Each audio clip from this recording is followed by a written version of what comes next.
Hello friends, welcome back to my channel.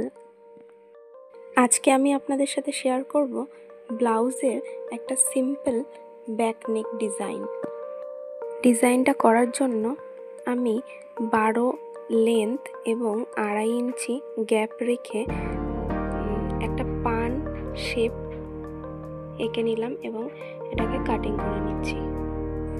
করতে এবং দেখতে এটা যতটাই সিম্পল একটা ডিজাইন, পরলে কিন্তু ততটাই সুন্দর লাগে। কাজটা ভালোভাবে বোঝার জন্য ভিডিওটি শেষ পর্যন্ত দেখবেন। যদি আপনাদের এই ভিডিওটি ভালো লেগে থাকে তাহলে অবশ্যই লাইক করবেন, শেয়ার করবেন এবং সাবস্ক্রাইব করে চ্যানেলটির পাশে থাকবেন। এবং সেলাই সম্পর্কিত আরও ভিডিও দেখার জন্য পাশে বেল আইকনটা প্রেস করে অল করে রাখবেন। লাইনিংটাকে ব্লাউজের কাপড়ের উপরে সমান করে বসিয়ে এটাকে সেলাই করে নেব। এবার সেলাইয়ের ধার দিয়ে দিয়ে ছোট ছোট কাট করে নেব। এই ছোট ছোট কাটগুলো দিলে ব্লাউজের যে প্রপার ডিজাইনটা খুব ভালোভাবে দেখা যায়।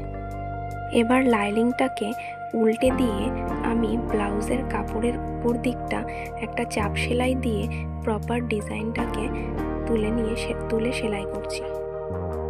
এমনভাবে সেলাই করলে কোনো পট্টি লাগানোরও এক্সট্রা করে দরকার পড়ে না এবং পিঠের ডিজাইন, যেই ডিজাইনটা আমরা করতে চাইছি সেটা খুব ভালোভাবেই খুব সুন্দরভাবেই হয়।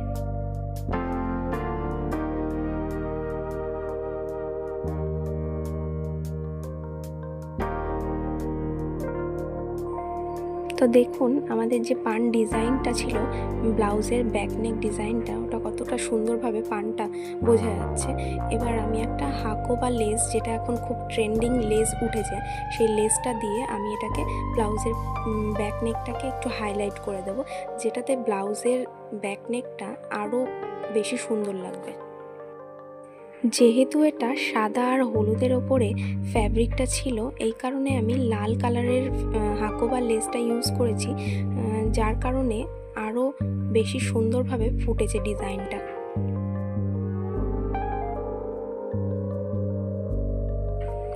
আপনাদের যদি কোনো জিনিস বুঝতে অসুবিধা হয় আমাকে কমেন্ট করে অবশ্যই জানাবেন। দেখুন কতটাই না সুন্দর লাগছে পিঠের ডিজাইনটা। আজকের মতন এইটুকুনি, দেখা হচ্ছে নেক্সট ভিডিওতে। টাটা।